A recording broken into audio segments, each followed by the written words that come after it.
What's going on, everyone? James Hancock here. I'm back to take another look at Young Justice Outsiders now that we've officially hit the mid-season break. The show will return in June with the remaining episodes of the season, but I have to say that so far, I have thoroughly enjoyed the ride. The show's had its fair share of ups and downs, and I imagine we all have our own favorite storylines and specific scenes. But what struck me the most is how much closer this show feels to the comic book experience than most live-action shows and movies. While on one hand, I love seeing the global success of so many superhero flicks, I'm old enough to remember a time when reading comics was about as mainstream as playing tabletop role-playing games. That said, I can't help but feel from time to time that by going mainstream, part of the essence of comics, on the screen at least, has been lost. Now, this probably sounds a lot like when someone complains about how a band has changed once they explode in popularity, but in the case of superheroes, I'm talking about the tendency of a lot of big studios to shave off the weird edges of comics and make them feel a lot more like a formulaic Hollywood experience. What I've loved so far about Young Justice Outsiders is how the show completely embraces the DC universe and all of its weird, crazy glory and never tries to make it more accessible to the unconverted. Also, now that we're 2.5 seasons in, Young Justice has established a rich history and continuity that continues to pay massive dividends as its massive cast of heroes and villains weave in and out of the story in really surprising ways. Now, this could potentially create a little bit of a barrier to entry for new viewers, so my advice to anyone is just to start at the beginning of Season 1 of Young Justice and work your way forward. You will absolutely love the ride. The story this season has continued to expand in really surprising ways. What began as this relatively straightforward story of Dick Grayson leading a covert team to take down a metahuman trafficking organization now has these truly cosmic stakes involving Apocalypse and New Genesis and other intergalactic threats. A perfect example of this is Episode 7, an episode called Evolution, written by Brandon Vietti and directed by Christopher Berkeley, and easily my favorite episode all season. If Warner Brothers had the courage to do a live-action version of this story, it would change superhero movies forever.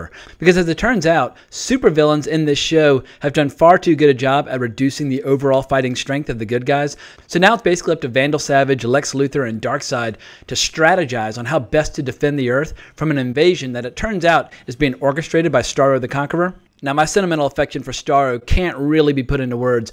Not only does he have massive historical importance to DC Comics, but he appeared in my very first issue of the JLA that I ever owned, issue 189. I revisited this comic a few weeks ago, and at age 42, the story has lost none of the power that originally held me spellbound at age 4. At any rate, they turn it right up to 11 with this episode, with Vandal taking control of Mongol's war world to do battle with this invading fleet, with reinforcements led by Kalibak protecting his rear.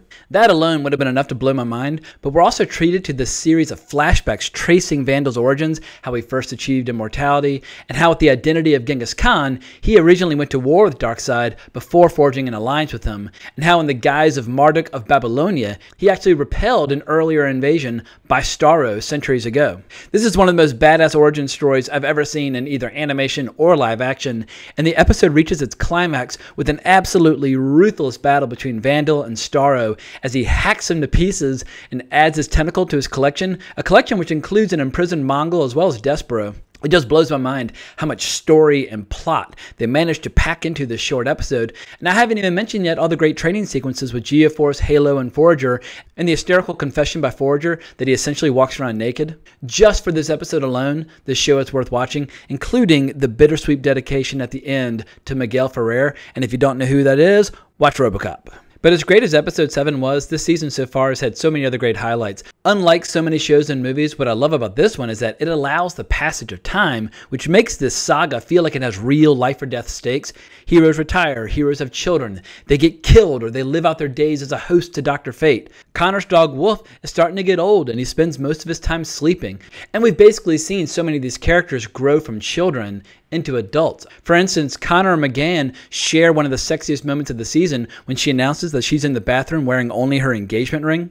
And then he rushes in to join her as he utters this classic double entendre of how Dick can handle things on his own. And then in a great callback to earlier seasons, Icicle can't resist congratulating them in spite of the fact that he's in the middle of a pitched battle with Connor. But the highlights continue with so many great character beats and memorable scenes. I love the way Geoforce, Halo, and Forager are being developed. And they weren't shoved down our throat. They were allowed to develop slowly or organically, and now I'm absolutely loving all three of them. I thought Cyborg's origin story was particularly well done, with some of the most graphic imagery I can remember from any Warner Brothers animation. In terms of acting, Stephanie Lemlin continues to make me fall in love with her with each episode, with her superb voice acting as Tigress, formerly known as Artemis.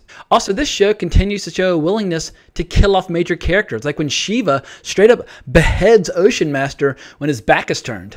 And there was one scene that particularly caught me off guard, in particular during these incredibly polarized times where people try to make every aspect of life political. But when asked by McGann how he can stand to watch Gordon Godfrey on TV, Superboy replies that they shouldn't live in a bubble, and that in his own awful way, Godfrey is kind of fascinating. More importantly, it's good to know what the opposition is saying about them. And that's the kind of attitude I wish we would see more of, both in pop culture and in real life, and I couldn't believe I was seeing a scene of such calm level-headedness in an animated show about superheroes. And this is just my opinion, but more scenes like that I think might help reverse the downward trend in sales that we're seeing in the comic book industry. But speaking of comics, this season brought in none other than Peter David to write episode 8. Peter David's in his 60s now, but it makes me very happy to see him still actively involved in the superhero biz. More recently, people know him for his work on the character of Madrox, but when I was a young comic book freak, Peter David was just getting started on his epic 12-year run on the character of Incredible Hulk. It's definitely got to be up there in terms of one of the longest runs one writer has been associated with a particular character. But so many of the stories from this period I regard as genuine comic book classics.